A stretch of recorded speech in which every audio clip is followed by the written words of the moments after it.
Hey guys, Kev here, and I want to do two rapid reviews for you. I have the QSP Rhino and the Vosteed Raccoon. So I'm going to try to be relatively quick with these. I've done little unboxing sort of impressions of these, and I don't have that much more to say about them. I do think they are cool. I think they are unique. And I think they're different in their sort of respective market and what they're going for and everything. It's interesting to see these two brands do what they're doing. So the Raccoon here is about, I think, a $60 knife. It's from Vosteed. And it is a button lock with thumb studs. And they did a really good job with the button. I like the design, so let's talk aesthetics. I think it's a good-looking knife. It's probably one of my favorite of the sort of button lock budget era knives. I think it has a really cool blade shape. Spear points are starting to grow on me. They did a really good job with this one where they could have done the bulb right here and then snub-nosed it, like the drop bear or whatever, and they would have lost me there. But what they did was they extended that out a little bit and brought it out to more of a penetrating tip.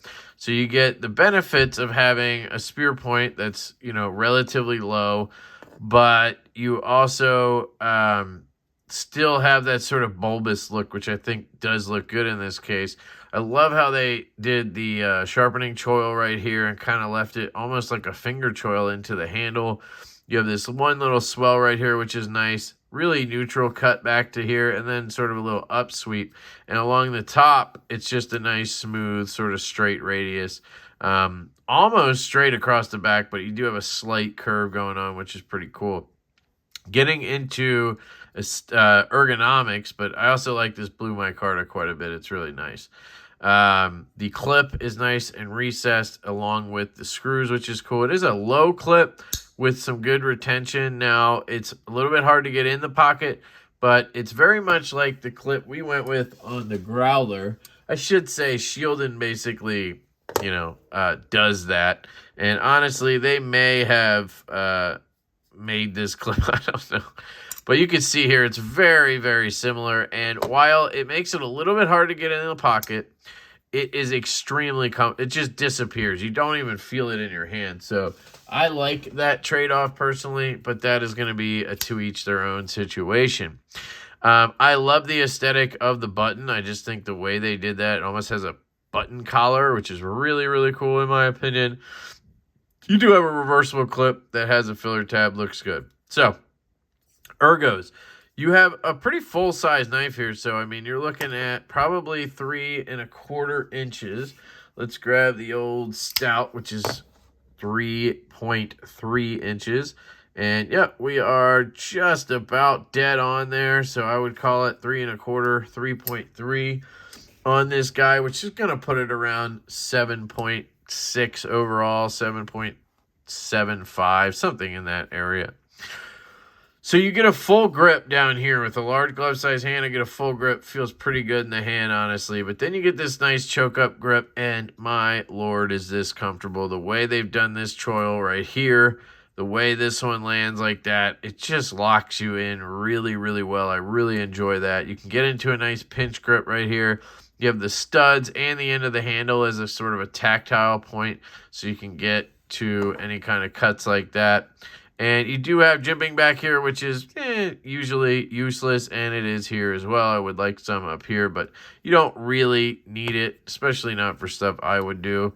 So I think the ergonomics are excellent. This knife weighs nothing. It has to weigh 2 ounces, 2.5 ounces, something like that. Really, really well done on the weight. And you can get away with that with a button lock because you just have the button assembly there. You don't have any lock bars or lock frames to worry about, so you can mill everything out nicely. They do have full liners, but I don't know, it just feels light to me. Maybe it's 3 ounces, but it is light for its size, and I enjoy that. Ergos, aesthetics, cutting. I didn't do a lot of cutting with this. I cut some paper, I cut open some packages. Don't think I cut any fruit or anything for the kiddo. I cut a little bit of cardboard, and I think that's really it, guys. So I don't have a ton of experience with the blade. Now, I did see, I didn't watch them, but I did see, I think, Stasa and Bees and Neves all have videos on this knife.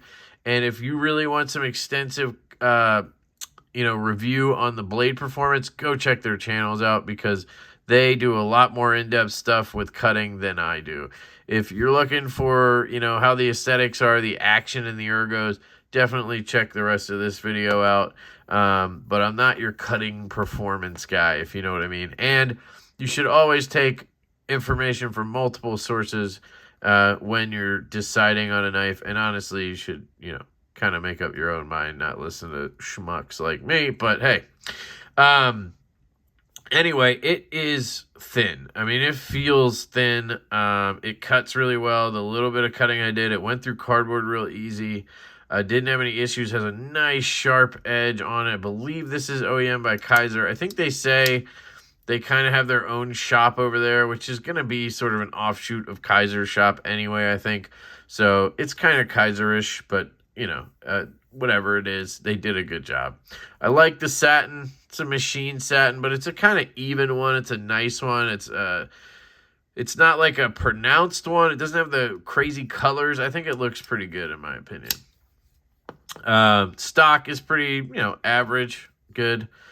Cutting carry. So we talked about this a little bit. You have the reversible clip, deep carry, and it's recessed into the scale. Now, deep carry in the sense of the clip, it does stick out of your pocket. Now, normally I'd be like, that's not good, right? You don't want this much knife sticking out of your pocket with a freaking deep carry clip. But this clip is very tight, and it's hard to get it out of your pocket because when you're going to grab it, what do? You're literally putting pressure on the clip to get it out, and it makes it pretty tough. So let me just show you here with a Hank. Again, the ramp is kind of low on this, so, you kind of have to get it in your pocket. If you have thicker pants, you're going to want to just kind of grab the lip and pop it up a little bit, and it'll slide in easy. It's not, like, tight in that sense. It's pretty, good there, but it is tight getting it over the pants. But again, what I'm saying is when you're going to grab this, if you grab it here, you're just basically grabbing your pants and then trying to pull it out, right? So having all this extra handle is actually kind of nice. They also give you this lanyard hole, which, did they prioritize that? Maybe. But I like it because what I do is I grab right here. I just grab the top of the clip and the meat right here, and it comes right out, no problem. So in this case, and this is rare for me to say, in this case, the shallow carry pays off, and I kind of get it, right? I kind of get it. Is it ideal? No. But the trade-off ergonomically is you don't feel the clip. There is no clip, essentially, on this knife when you're holding it because it's so low, right? So there's your trade-offs there. Carry, otherwise, is fantastic. I carried this front left pocket for a couple days. Enjoyed it. Super lightweight. Again, once you get the hang of how to take it in and out of the pocket, not very hard. Yeah, so that's carry. Sounds.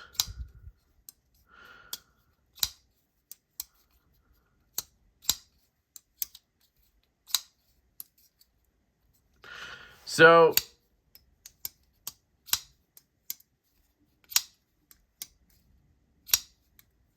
this is where the knife falls a little bit for me. It's micarta. It's got a lot of micarta backspacer, micarta scales, all that stuff. You do have steel liners in there, obviously. But on a button lock, what we like to hear is the nice clinkety clank sounds that it makes, right? Now, I did recently super glue this in a previous video, so it's not like guillotining shut, but you can see there, I can get it to bounce. But let's take the Mini FSD. This is not a button lock, technically. It's the brown lock, but it's button locky, right? You push a button and the blade falls.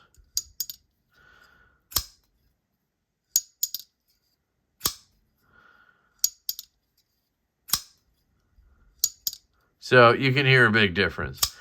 Do I have to make it bounce? No, I can time it to not bounce and close, right? I suck at it, but I can do it right-handed better.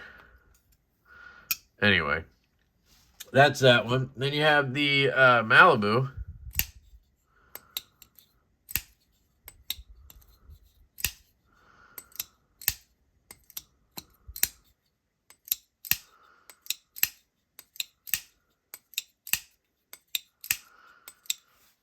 just sounds better to me than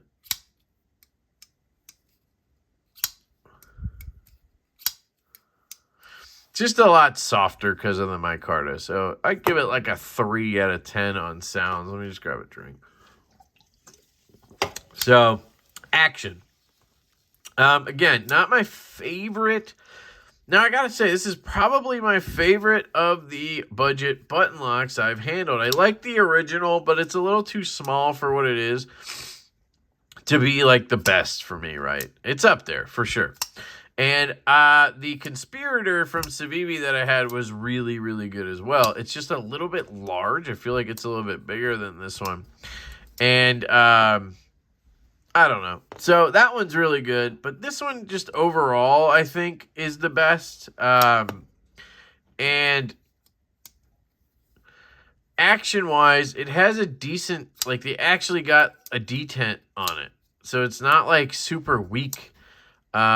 Which is good, because usually on the button locks that I've found, the budget ones, they have no detent and they just easily fail, right? With that said, the reverse flick left-handed is not the best, but I've gotten used to it. You can see there, I can fire it pretty well.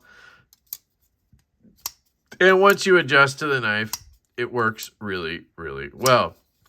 The button itself is the best button lock on a budget knife I've seen yet. And that's one of the reasons I think this is the best budget button lock. You can see here, the button is recessed, which is awesome. That is what you see on ProTech. And guys, as much as you want to fight me on this, ProTech is the gold standard when it comes to these manual button locks. It's what everybody's after. You can see they have this cut out around the button, and what that does is it makes it to where you can't easily depress the button and disengage the knife while it's like in your pocket or just in your hand or whatever. It's kind of flush with that, right? And especially when it's open, that button is flush with that cutout. So now I have to actually physically want to go into that slot and push the button in order to disengage it. I can't just be squeezing on the knife and whatever, you know, cutting something and have it disengage, right? I can't put enough pressure normally to do that, right? Especially left-handed, because you're kind of on that button a little bit. You have to mean to push the button. But when you do, you have plenty of room and you just pop it and it's nice and simple, right? And nobody has gotten that right. Civivi has tried to do it and it's been okay. The original did it okay. Kaiser mostly has not done that well. And like CJRB and some of the other ones, their problem is they'll do the cutout, but then the button sticks out to like Jupiter. So you have this button that sticks out to here. Great. You have this little cutout to protect it, but the button sticks out so far, it doesn't matter. So why does that matter? For most of you, it probably doesn't. But being left-handed, it does, because my finger rests right here. When I go to do a reverse flick, my finger is right over the button. And on all the other button locks, basically, what happens is I depress the button a little bit, and it loosens the detent, and then I go to flick it, and I can barely get any detent out of it. Detent, you know what I mean, resistance. But on this, because they actually did it right, I don't depress it. I can just put my finger where I want, and I can flick the knife out. And that is a huge plus for me. So that alone makes it, to me, the best button lock in this budget category. So anyway, I really like the Raccoon. I'd love to see them do more with this system. I really like the button lock on this. If they did maybe a flipper knife or they did a titanium version of something, like, I think they have something here. Vosteed is on the right track with this button lock. I think they've done a really good job with it. And, yeah, I can recommend the Raccoon. I'll link it down below. I believe they've been for sale now. I'm a little late to the game. They did send me this, so keep that in mind. I'll link either my Amazon link or their link, whatever it is. And if you're interested, you can pick up a Raccoon. This may go into a giveaway at some point just because it's ultimately not my, you know, not something I'm going to carry and use a lot personally. It does not mean it's not a great knife. It is. Okay, so that is the Raccoon. Next up, we have the QSP Rhino. Now, this was loaned in by the Apex Pass-Around Group run by David over at Blade Banter, who also happens to be the U.S. rep for QSP. So, yeah. So, he sent this around for people to check out, and this knife is releasing soon. I believe there are some changes coming. I don't know what they were. I didn't get a sheet or anything with this, so I'm flying a little blind here. I also didn't take the time to ask, so take that with a grain of salt as well. This knife, right off the bat, we can just kind of kill the elephant in the room here, or talk about it, not kill it. This is a $350 knife from QSP. They are trying to step into that premium knife realm. It's really their first one, and they're trying to hit that mark that kind of Riot sits in, and Bestech is starting to creep up too, and even Wii doesn't go that high, honestly, on their, kind of normal. Now, I guess with the Mokutai and everything, it's kind of Wii-ish as well, so there you go. QSP has always sat in the sort of budget to mid-range realm. And they're experimenting here with the premium knife. Now, how do I think that's going to go? I don't know. I think they chose a pretty good knife for it. I think they did a good job executing it. So it really comes down to you guys. Are you going to dish out $350 for a knife with the QSP logo on it? Does it have Mokutai? Yep. Does it have, I believe, 20 CV or M390? Let's take a look. It's one or the other. M390. Yep. Does it have a nice belt satin? Yes, it does. Does it have titanium scales that are milled out? Yes, it does. Does it have a ball clip? Yes, it does. So, does it have some special sort of engraving and stuff? Yes, it does. So, price-wise, honestly, I don't think it's a big factor. Now, there's some stuff I've talked about recently. I don't know if I've ever talked about it on a video, but there's people out there who complain, I'm not going to buy Chinese because they're using slave labor and all that stuff, right? But then you have people on the other side who complain that the Chinese knife costs too much, right? Well, I don't know if we've ever thought about it, but do some of these factories treat their employees better than others? Does that cost money? Do you have to charge more for a knife to have the knife made better and treat your employees better? I don't know. I don't know the answers to these questions. I don't know how they treat them. But think about that, right? When you're going to complain about the price. And also, a quality knife is a quality knife, regardless of where it's coming from. And if you would pay $350 for this with an Arcane logo on it, why not pay that much with a QSP? You know what I mean? So I don't know. The price is the price. You gotta decide on your own. But I just want to put those few thoughts in your mind there, and you can hammer me down in the comments if you want. But let's get into it. Aesthetically, this is just not my bag. I'm not a big Bowie kind of guy, and that's what this is, a clip point Bowie. I don't love the end of the handle here. It's kind of, I don't know. It's not for me. As much as I think this sort of twist pattern is cool, I'll call it the barbed wire pattern or rope pattern. It also looks gimmicky and cheap to me. I think where one person would see fancy engraving, another person like me would see, it kind of looks gas station-y. But they're obviously not going for me. They're going for that guy, right? So, I don't like the ball clip because they're never good. They always are annoying. This one works pretty well, to be honest. They did a good job with it, so you got to give them that. But I just don't like ball clips. They're too tight. They're weird. Yeah, so that's a lot of stuff I don't like, obviously. What do I like? I love the finish on the titanium. I love the finish on the blade. I love the way they've done this long blood groove / fuller. I kind of like the flipper. Although, if I had my druthers here, this would be a fuller-only knife. This knife would be incredible with just that fuller. Just imagine the clean lines if it didn't have this tab and that tab. Like, if it just was, oh, man, I think it would look so nice. And it's clearly the best deployment method on the knife.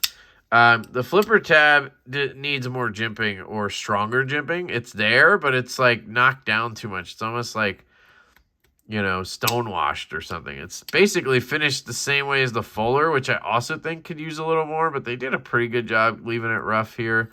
It catches your finger well enough, so not going to complain about that. The front flipper is absolutely atrocious. This is the worst front flipper tab on a knife I think I've ever handled. I mean, if it's meant to be a front flipper. So if this is not supposed to be a front flipper, then I take back anything I say, but it damn sure looks like a front flipper. This spiral jimping does not even go all the way to the top. And this stuff isn't sharp. It kind of pushes you out to the side. So it's like nearly impossible to front flip this unless you have super dry hands and you wrist it like that. Left-handed, I wasn't even able to get it because I don't have the driest left hand and it's just awkward.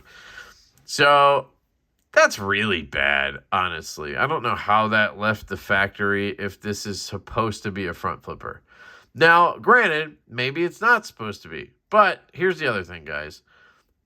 If I've just said this, and this knife has been around and around, I think, before it got to me, trust me, somebody else has pointed this out, and David is listening, and they're going to fix this before it gets to production. There's no way that this knife, I mean, I'll guarantee it right now. There's no way this knife gets released with that flipper tab the way it is. They're either going to at least attempt to jimp this all the way up and make it, it's still not going to be great because this jimping isn't good, but it'll be better. Or they're going to maybe stop this jimping here and then do real jimping or do something up at the top or just get rid of this front flipper. Honestly, that's what I would do. And maybe a little more jimping back here. It's not bad, though. The detent is dialed perfectly. It really is. I think in the unboxing or whatever, I said it was a little light. Nah, it's great. It's great. They did a great job on that. And it's perfect for the reverse flick. They absolutely killed this Fuller. It's just really, really good. Left-handed works exceptionally well. You just can't be like right there. But you can be like right here. You put a little pressure on it there. Now, everyone's going to be different. If it has a stronger detent, this might not work. You're going to have to be on the clip. If it's a lighter detent, you might be able to go up, here and flick. But regardless, the clip works really well for me left-handed. I can do that. You could also probably just rest on the pivot if you wanted to. You could try to lean like this and get it if you really wanted to. So you got options there. Flipper tab does work. Like I said, detent's great, but if they just made this a little more aggressive, it would be fantastic, honestly. And maybe add some on the back here, and then you could even possibly do like a push button. But the reverse flick is money on this. You can get it with your ring finger. You can get it with your pinky. I mean, middle finger. You could probably get an index finger. Try.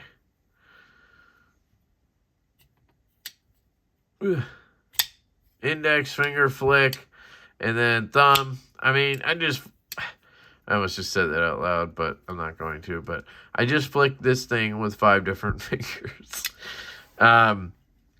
So it's really fun. I mean, I could probably even do the lefty move.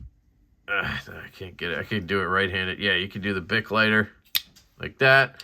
So, I mean, you got a lot of fun here if they fix that front flipper or get rid of it.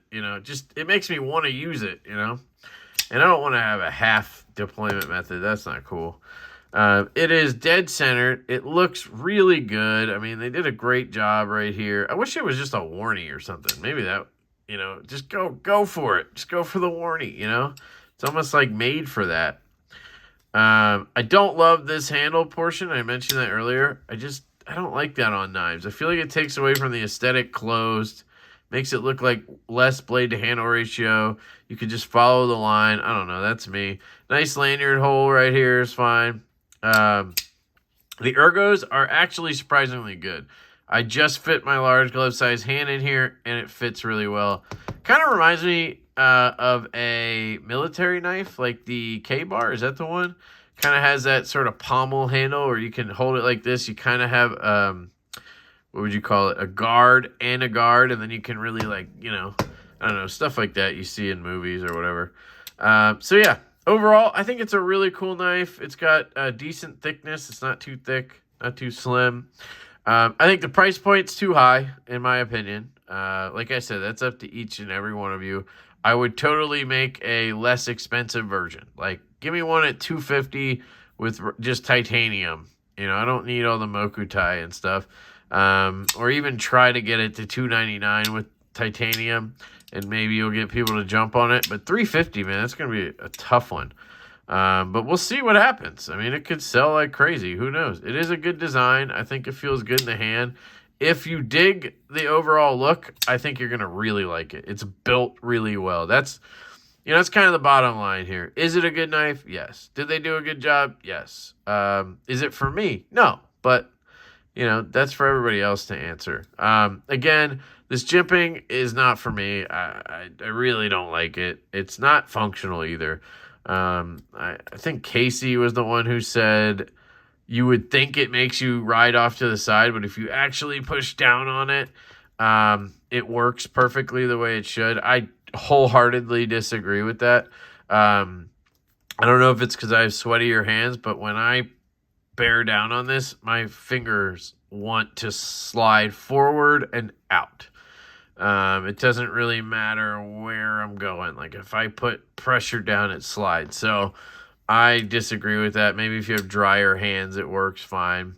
And it kills this front flipper. So I like it back here. So I get it. I do. I just don't know if it needed to be here. But it is a cool look. And this is one of the better reverse flicking knives I've seen from a OEM, like branded knife. Usually it's like one of us, YouTube designers or community design knife, something like that, where you get really good reverse flick action, but they did a fantastic job on this. One last thing, lock bar access. Come on, just cut this back a little bit. I don't know why. I feel like we always have knives start with not enough lock bar access, and then we have to change it. I mean, it even happens to me with Divo. We get a prototype, we're like, damn, we should have cut it back more. It's like, why don't we just do it right away? Definitely have room to just cut that back, and this is going to be great with a little bit of lock bar access. So if they make a few small changes in production, I think they got a really good one here, and then we'll just see if the community is going to pony up for it. So that is the QSP Rhino and the Vosteed Raccoon. Let me know what you guys think. I love you all. I hope you have an absolutely fantastic day, and I will catch you later.